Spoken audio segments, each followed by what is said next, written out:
I have done that with Dimitri. I have done that with Harimoto, with Lin Yunju as well. Wow. Did you beat Harimoto at this?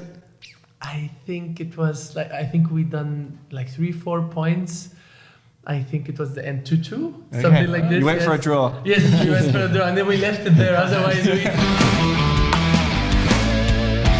Omar, if you just make sure you keep this microphone close to you so they can hear your lovely voice. Do you hear me right? You sound fantastic. Yeah, perfect. Great to have you on the show, man. Welcome. Yes, thank you very much. I'm very happy to join you today. This is great. Is this your first podcast, or have you done a few before? I have done few in Egypt, in Saudi Arabia as well, because people loves now to see podcasts more than usual boring interviews, I would say. Now it's cool. It's more, you talk more free and you feel like you are talking from your heart. Yeah, that's why we love it. Script, yes, it's just talk, and then it's like a friendly talk. I like it. I think also, like, we've said it to a few players, but table tennis, to play at a high level, there's lots of concentration, a lot of focus. When you're in the training hall, things are very intense, and you've got to bring your best game. So it's quite nice to just get into a different environment where it's not so intense. Yes, I agree. Yes, you need sometimes just to speak and let yourself. It's a tough game, table tennis, isn't it? Very. Yes.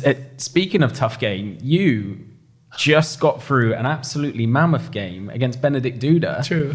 And we actually checked our phone and... we were looking like, who's playing live now? And we saw, Omar Assar against Benedikt Duda, and we looked on the live score and it was 2-2, 9-9. And we said, let's try and predict who's going to win from this point. Okay. And we all said, we think Omar's going to win because he's so strong mentally. And also just so safe, you know, like your style. You just put that ball on the table. Do anything to put that ball on the table. But this is great. I mean, like, is that something you think you had to like work on or learn, or it's just within you? Like, I want to get that ball on the table one more time than the other person, or is it something you really work on? You know what comes to my mind when it's 9-9, especially when it's 3-3 or 2-2 or something, that I want to be more brave. Yeah. Because sometimes putting the ball on the table, it's just not enough. And with a good player like Benna, and if you put the ball in the wrong place, he's just gonna smash it as hard as he can, and then you're gonna be you're in big trouble. Just shots. So putting the ball on the table, it's a very good wish, but you need to put it well, especially in an aggressive player. Yeah, 100%. I mean, it's a bit unfair to say Omar just puts it on the table. I mean, you're putting it on with some serious quality as well. And like you said, I mean, a lot of players maybe at the lower level just putting it on's enough, but against these top guys, you have to be good depth, good position, spin, quality, everything, so. Yeah, the game yesterday was crazy. I mean, you know that my wife stopped watching after it was 6-9. Too nervous? Yes, 2-2, 6-9. She stopped watching, and then she started to watch Netflix. Was she like, I'll see Omar tomorrow? Yeah, he's coming back. She thought it's over, and then after some minutes of the series she was watching, then she watched again. He won. Okay. Nice. Mrs. Assar had less faith in you than Team TTD. We believed in you. For your friends got your back. How are you finding the experience at WTT? Obviously, we're here in China Smash. How's it all going? How do you find it? Well, the experience here in Beijing so far is amazing. You really have to... First of all, I love the setup. I love the colors, the black and gold. It's really amazing. The venues are really looking great, especially the second hall. It's always the Infinity Arena. It looks amazing. Then when you go to the second, third, fourth table, it looks a bit less good. But this time not. Both are looking good, and it also gives the fans very good experience. They come wherever they are, they're going to have a very good experience. For us too, I think lights are good. Tables, floors, balls, everything so far is good. And what I love most is you see the fans from day one here, and this is also good because our colleagues who are playing in the qualifications, they also got some crazy good matches and good experience as well. They are flying and investing to come here, and I'm very happy that they could also enjoy their games as well. Yeah, because China obviously is like the hub for table tennis still, and that is something you probably maybe don't get in other places. Like the fans are just insane here, like it's crazy. it's the biggest sport here, so it's just so intense, right? Like there's people outside the hotels like looking for these Chinese players, and it's just incredible, like the support you're getting. It is. But I think the Ma Long and Lin Jing and all these players out here, they are literally like the superheroes. They are the Tom Cruises of China. Right? They are so famous, and so like that's why these events are just so insane. You come here and it's a packed out arena every match. It's true. It's just fantastic. Actually, they deserve it as well. I think, like you said, Malong or Sung Ying Sha or these great champions, they are dedicating all their life in the training hall, and they're trying to just exceeding their limits every single day. Then they have this amazing results in big competition like Olympic Games. He just won 5 gold medals. This is insane. Yeah. And then of course they deserve to be national heroes. And I think this kind of attention from the public, it gives them also huge responsibility that, okay, what's more? I need to do more somehow, or focus more, win more. I don't know what is more, but somehow they need to figure this out. It's exactly like now with WTT experience, you have got big events like Grand Smash, Champions, and there is every month a chance for us to make an upset. And then we also can attract the attention from our nations as well. From Egypt now, I got many people are following table tennis much more than before. They are, yeah. And with this also responsibility on me, okay, what's Omar going to do next month? I mean, you're a pretty big celebrity, a big figure now in Egypt, I would say, right? In sport, I mean, you've got I can see the Egypt Air sponsor there. It's pretty cool. Well, since 2013, this year especially, table tennis has grown massively in Egypt. And people are following more and more. I wouldn't say not only me, but all of us, the Egyptian team, boys and girls. And this gives us big, goals that not only enough to be an African champion. I mean, I was lucky to win Africa for 11 single titles. This is that's amazing. The most in history so far. But I'm dreaming for more. Yeah. I would like also to make the Egyptians to dream with me. Yeah. Well, about inspiring that younger generation, around 2013 would have probably been when Hannah Goda started, right? So you probably inspired her to start and play, and now she's got to the point where she's phenomenal. She's actually coming on the podcast. Cool. She's going to come chat with us after you. Yeah. We'll ask her the question. What did Omar do for you? But it must be really cool to see that next generation, of course, especially someone so special as Hannah is. Yeah. Yes, I mean, Hannah and me, we are from the same club in Egypt, from Al Ahly, and I have seen her from her early days. Really? And she was always being impressive. What I love about Hannah is her dedication in the training. I like her spirit in the training. And to be honest, this was also influencing her old generation. We have got also amazing generation her age in Egypt. They are big champions, and we have big wishes for them as well. I hope Hannah and her teammates can really do even better than what we are doing or what we did. And this is what we are thinking of, what we want this to be for our sport. Speaking of being famous in Egypt, there's quite a famous Egyptian that lives in England, in Mohamed Salah. Do you have him on Instagram chatting away? Are you close with him, or? I mean, I'm supporting Liverpool since he played. Yeah. And I hope you guys are Liverpool fans. I'm Man United. I could already feel something. But I mean, he's our ambassador not only in England but also in the international sport. And I like so much that he's inspiring the whole athletes to work. I mean, because before him also it was Nenny in Arsenal. Oh yeah, he was there, and also a couple of players, Mido in Tottenham, and many others. Yes, they were there. And I would say Mohamed Salah followed, but also he took it to the next level, right? Yeah, took it to be nominated as the best player in the world, and also doing very high goals with in the Champions League. He was final, and this is really amazing. It's very inspiring.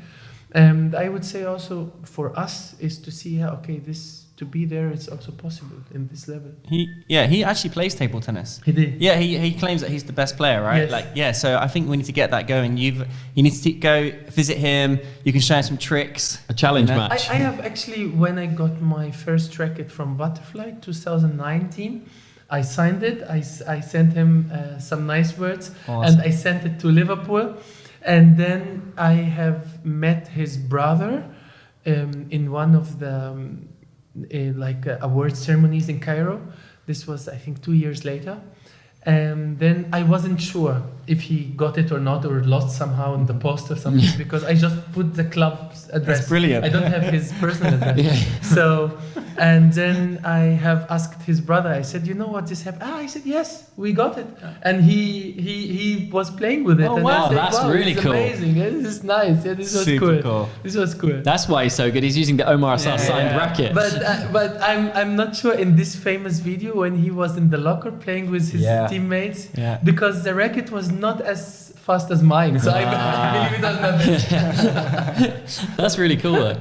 Oh, you actually train quite a lot in Dusseldorf. Playing in Germany, has it helped your game, being out there? A lot. Yeah. A lot, yes. I was so lucky to live in many nice places and famous for table tennis, you know. So I'm at the moment living in Düsseldorf, training with the best German players, like under George Roscoff, the former world champion, and with Lars Hilscher as well, and many of the greats in Germany. And to be there, like you said, you got to learn every day. Every single training, you have players who are training harder than you, better than you, and you're going to look at them and try to match up with them. So for me, I'm very happy and thankful that we have this cooperation. I'm trying also to give my best in the training, that it's also a win-win there as well. And I have moved there because I was going to play in the great club Borussia Düsseldorf 2018, together with a great team, Timo Boll and Anton Kjellberg, Christian Carlsen, Kamal, and many, many others. And it was just Ricardo Walter. I don't want to forget all my teammates, please. And of course, the coach, Danny Heister. So I was learning a lot, and I said from day one, okay, I want to stay here as long as I can, because this seems to me the best place outside China to find a very good training. But before that, I was also very lucky to be very close to the Swedish team, and with Jörgen Persson, with Tikkan, Ulf Carlsson as coaches, and with all the team that they were very, very good friends of mine, still are, and Christian, Matthias, Anton, Truls. And this is also when I was there, and I said, okay, I don't want to miss it. I want to go to a place where I have as good training, and I'm very happy that I'm in Düsseldorf at the moment. It's the way to go, isn't it? You need to be with the other players to push each other. True. I've seen a really good video on Instagram where you're doing backhand to backhand with Dimitri, and you guys are always having fun, right? I was in the hall once, and I think Dimitri was like, right, Omar, let's do backhand, and he just walks to your table, and you both doing backhand.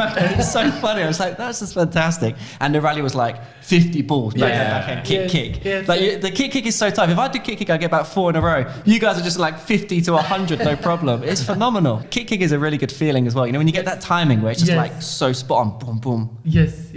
You know, this is whenever I want to challenge someone, I want to be safe that the balls are going to to be on table. So I have done that with Dimitri. I have done that with Harimoto, with Lin Yunju as well. Wow. Did you beat Harimoto at this? I think it was we done like 3-4 points. I think it was the end 2-2, something like this. You went for a draw. Yes, we went for a draw, and then we left it there. Otherwise, we sometimes stay long. Sometimes maybe a table tennis there could be a tournament where it's just backhand, kick. It would be amazing. Yeah, or just 4 and 4 and top to top. You know, it would just be insane. I would go with backhand, please. No serving. You just start. No, just straight in. Just top straight to in. top. Simple. Yeah. None of this serve receives. I've literally just whacked the ball straight in and. We've just interested. Yes. We've come up with an idea for WTT next, just a top championship. Cool. It's gonna be the next thing. Yeah, great. So you've still got obviously matches coming up, right, Yeah. for the rest of this week. Who's your next round coming up then? I'm playing Champagne. In the Infinity Arena, isn't it? In the Infinity Yes, Arena. nice. It's cool to play there. Last game against Ben, I played on table number 4. Now it's Infinity Arena. It looks bigger, and yeah. It's a Hopefully real I can show. adapt. It's a real Yes, show. It's like a exactly, yes. theatre. Yes, Yeah? yeah. Awesome, man. It's gonna be full because Champagne, he has also many fans. Yeah, of course. Have you played him before or no? First time? Believe it or not, we just had a very long training session 1.5 weeks ago. Really? In Macau. Yes. Oh, okay. Wow. So Maybe that's helpful though. I mean, you get a little bit of inside information. You don't maybe I don't know. Let's see. So I have a very good relation with the coach of China, Liu, and we were just talking, and then I told him, Coach, I would need your help. Could you please arrange a training for me tomorrow, because I got an afternoon flight and I would like to practice in the morning. He said, yeah, okay, Champagne is free, and yeah, we could arrange that. And then Amazing. we had, I don't know, like 1.5 hour to 2 hours training. It was really nice, and I said, yeah, this guy is talented. It's really good.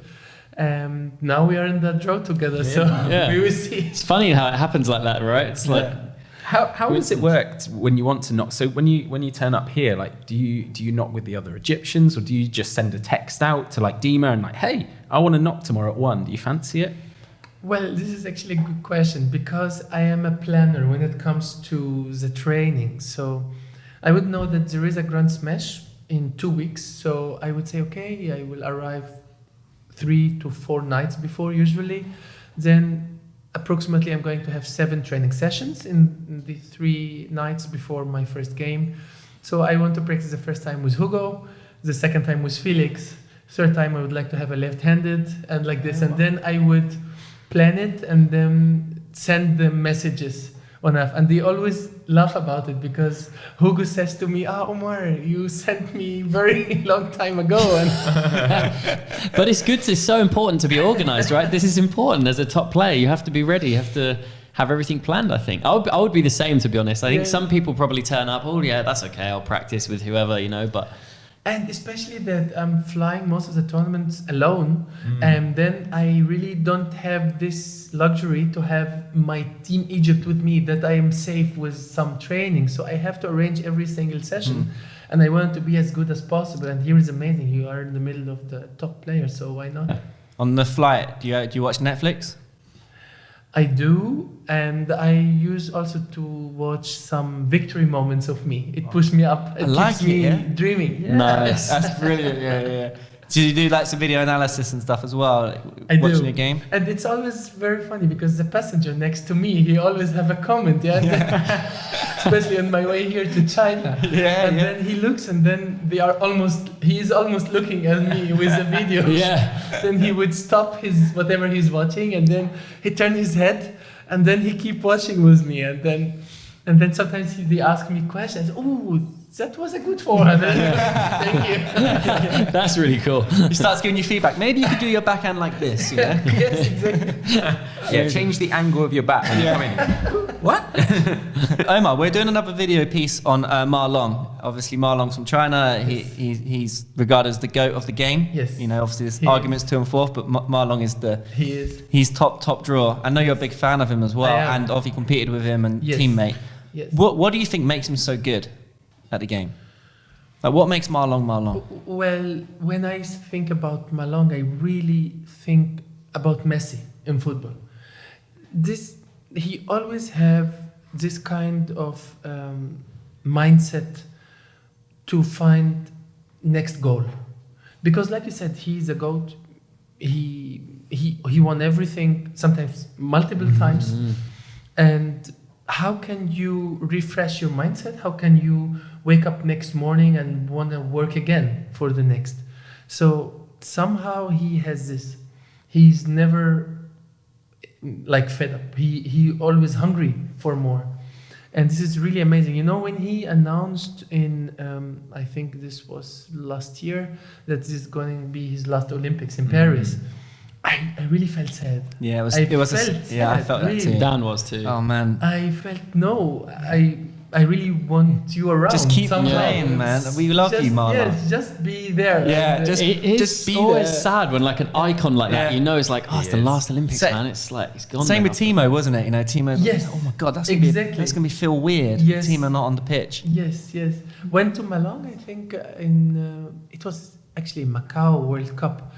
And I told him, yes, I shared with him this. I said, I would love if you could reconsider this. And then You're a legend. somehow, Please don't quit, Marlon. Please. and then he was quite laughing, and then I actually told him, well, I would love to have a shirt from you, which you have a good memory with. Oh, so not nice. only it's a big ask, Yeah, not only any shirt, but something that you won something with and like this.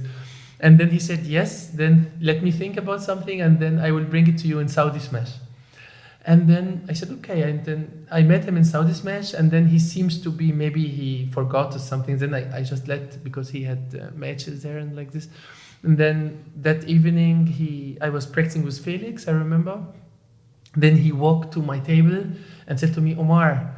And then he shook my hand and he gave me a shirt, and he said, I have a good memory with this. Wow. It was beautiful. That is so cool. Loved it. I bet Felix was there like, yeah, exactly, same reaction. Yeah. Then 2 months later, Felix got another one too. yeah. So nice. And obviously, you've played him. What is it that separates him to, let's say, everyone else? Then, like, what's he doing differently as well? Is the serve more spin? Is it what's going on? Because footballers, when they talk about Messi, they say that it doesn't make sense how he gets around defenders. Like he has a way, he has a way of like turning right, but then going left, but then right. Mm-hmm. Like he double bluffs them quite a lot. Is Marlon doing something different on the table? He does. I played Malong in many occasions, and most of them in big tournaments. Quarterfinals at the World Champs, I remember. Yes. Yeah, 4-1, yeah. Quarterfinal Olympic Games. Yeah. Oh, yeah. And round of 16 in World Cup. This was first time in Halmstad in Sweden. Oh, sorry, but just keep the touch close to the mic. That's great. Sorry. Yeah, that's great. So 2015, this was the first time I play him. And I remember this match, I felt... It was the first match for him. He was seeded. I came from the group. And I felt very well before. And I felt, I'm going to seek all my chances. And I remember I won the first set. And then the second set I was also leading. And then it was 1-1, if I remember well. It was 1-1. Yeah, I think I remember that. I started to have like 2 points ahead. And then Liu Guliang was coaching. And I think it was an early time out from him, and after this time out, many things have changed. I felt he changed 360 what he was doing from the beginning of the match. He was very safe, and I was playing very risky. It worked very well, and then he started to take big risks. He started to play parallel many times. He started to push long and play counter-attack. It was completely different.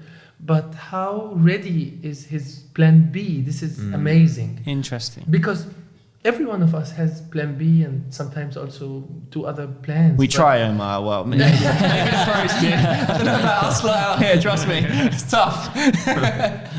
But I mean, it's also how ready you are to apply to the do it. game. Yeah. Of course. It is also the question. But I would say also the only 2 who I saw them able to do this in big matches, I would say Malong and Fanchendo. Both of them, they can change their plans and be very accurate in this.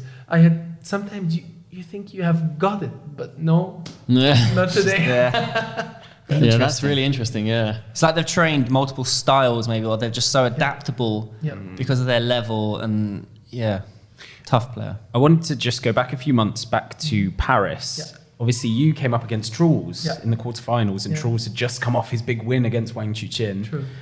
What were you? How did you feel when you were playing that game against him? Because Truls is one of those who upsets rhythms and chop blocks and punches. True. But your match was very tight with him, especially that first set. Yeah. What were you kind of thinking coming up against him? Is it a bit? You said about plan A. Do you need to have plan D, E, F, G against Truls, or is it? Well, he is a very creative player and very tactical player as well. I have trained with Truls, playing with him in many occasions. I have a good record also against him. You've beaten him the last 3 times. I played him World Championships and World Cup and Olympic Games. So I won in World Championships and in World Cup, and I lost in the Olympics. However, it was always close with him. And like you said, you can't keep one tactic against him because he's gonna very fast read it, and then you need to change many things. And I have also to give credit to Jürgen Persson, because I played him with Jürgen, I played him without him, and it's also a lot about the coach behind you, who is sitting behind you and who is trying to wake you up and to make your eyes open for changes and like this, because I was sure Jürgen is a very tactical coach, and trained many times under him, and I know that he is. This is what I also missed a little bit in the Olympics, because I was trying to figure out how can I pass Truls some moments, and I couldn't, because some things you cannot see it as a player. You need also help from your staff and your coach as well.